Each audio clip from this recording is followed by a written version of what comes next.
Hi everybody, welcome to another episode of Exploring Photography right here on Adorama TV, brought to you by Adorama. It's the camera store that has everything for photographers like you and me. Well, a few episodes ago, I created a Gavin Hoey inspired photo shoot, and in the post-production phase, I used the Nik software collection and just sort of glazed over how I did that. And then I also used the Nik software collection in 2 episodes following that in front bokeh and silver screen magic. And since those episodes went live, people have been sending me tons of emails and questions and comments on Facebook saying, hey, how do you get the software, the Nik software collection? How much does it cost and how do you use it? Well, the good news is it's absolutely free. Now, to get the Nik software collection, it's software that adds functionality to Lightroom and Photoshop. To get that stuff, you just zip over to google.com/Nik Collection.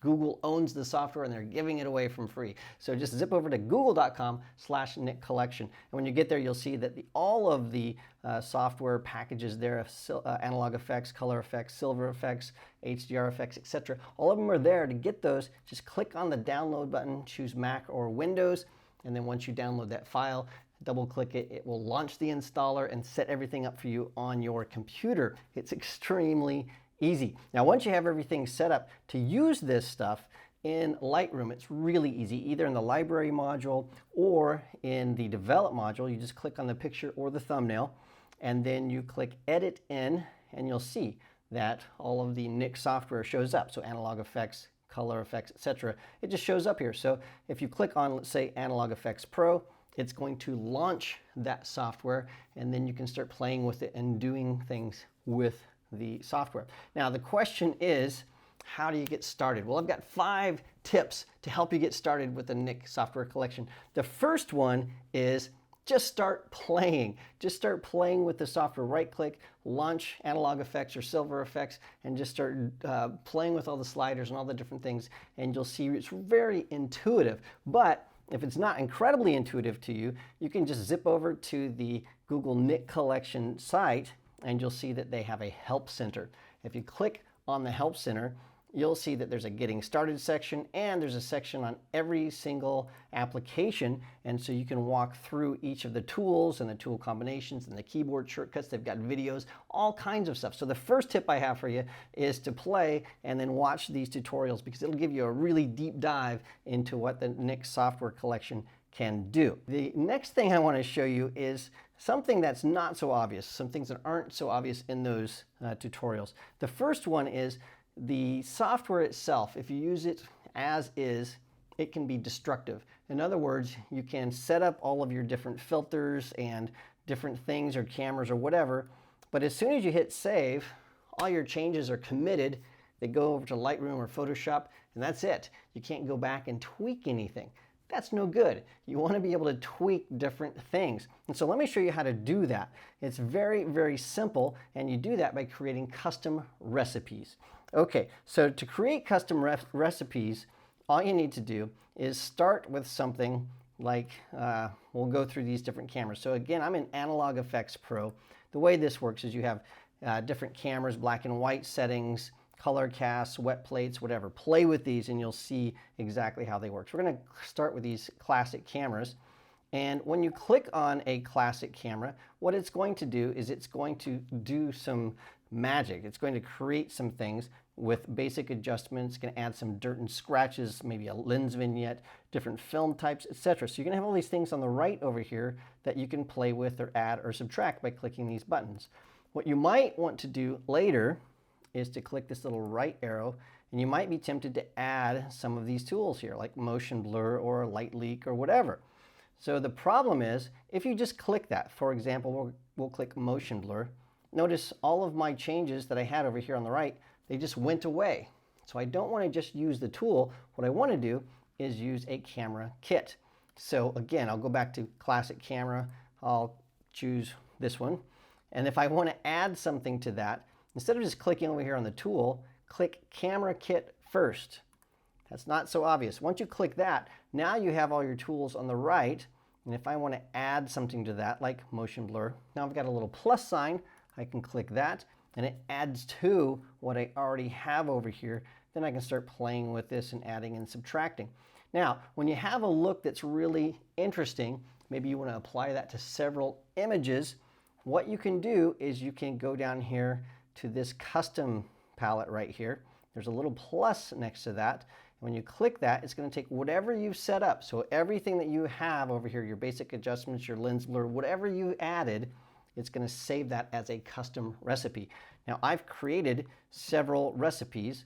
One of them here is called Emily Screen, because in the Silver Screen Magic episode, I wanted to apply the same settings to all of those images. So if I click on that, you'll see that as soon as this applies all of those settings, I have something that looks pretty darn good. Now, one of the things that I want to change, though, is where the bokeh is on this. And so I might want to change the different size or whatever. And so by creating a custom recipe, I can always go in and load that recipe, make my changes, and then commit the changes. And so I'm going to click Save. And as soon as I do that, it's going to save a new image, and it's going to throw that into Lightroom so I can look at it. And that's a nice thing. When you right-click in Lightroom, it's going to create a copy so you can play all you want. You're not going to hurt your original image. The nice thing about using those custom recipes is that you can use them over and over with different images. So for example, here's an image of Gavin Hoey, and here's the recipe I used to create all of that texture. Well, what if I wanted to use that on a similar image? So here I am, same background, a similar thing.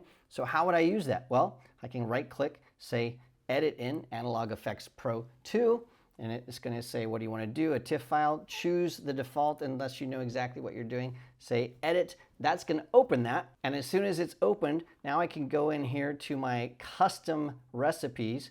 And I have one that's called Gav Max. So Mad Max, but Gav Max. Click on that, and it's going to apply everything that I use for my Gavin Hoey setup to me. And it looks okay. But there's a problem with that. I really want to get rid of some of this texture that's on my face.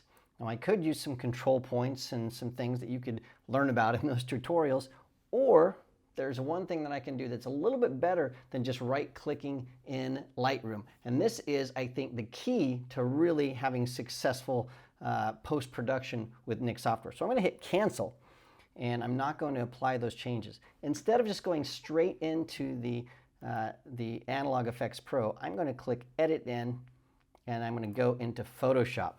And I'm going to say Edit a copy with Lightroom adjustments. Now this is going to give me a lot more flexibility in the future, and it's going to give me a lot more flexibility with layer masks and all kinds of things. So this is going to open Photoshop, and Photoshop, once I've installed my Nik software, is going to do some really cool things. So here I have Photoshop.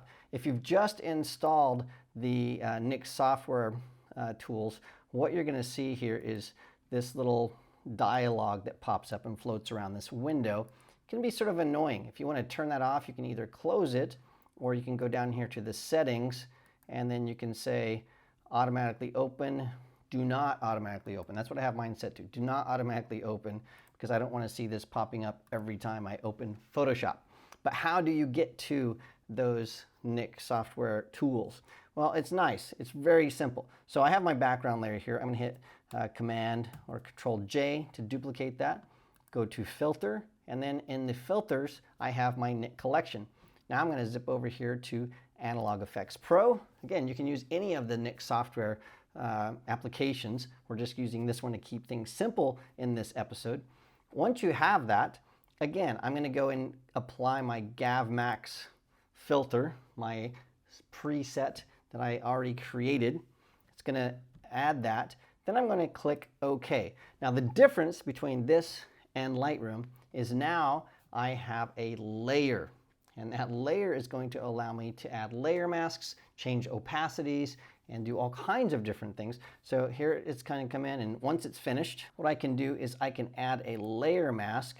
And if I want to get rid of some of this this texture that's on my face, I can just go in here to my layer mask, get a brush, and I can start brushing some of this off. And so that is how that will work. Now the other thing I can do, you can see that not only did it change the texture, but it also changed some of the luminosity and the color. So I could go in and create another layer with all the changes, but take away the texture. And so then I would preserve the skin tone, but then I would have the texture on a different layer. And I could actually go in and just do a bunch of different presets in the Nik Collection. I could do some black and white adjustments. I could do some color adjustments. I could do some analog effects adjustments and put each of those on a different layer. And then inside of Photoshop, I have the ability to go in and tweak each one of those layers accordingly using opacity or layer mask or whatever filters I want to use. Now, it's also one of the nice things about using the saved recipes if you're using Photoshop. So for example, we want to bring back in this skin tone. I'm going to just go back into that layer that I created, go in here to filter, and then again, go to Nik Collection, go to Analog Effects Pro. That's going to load in. Now that since I saved that preset, I saved that recipe, I can click on Gav Max.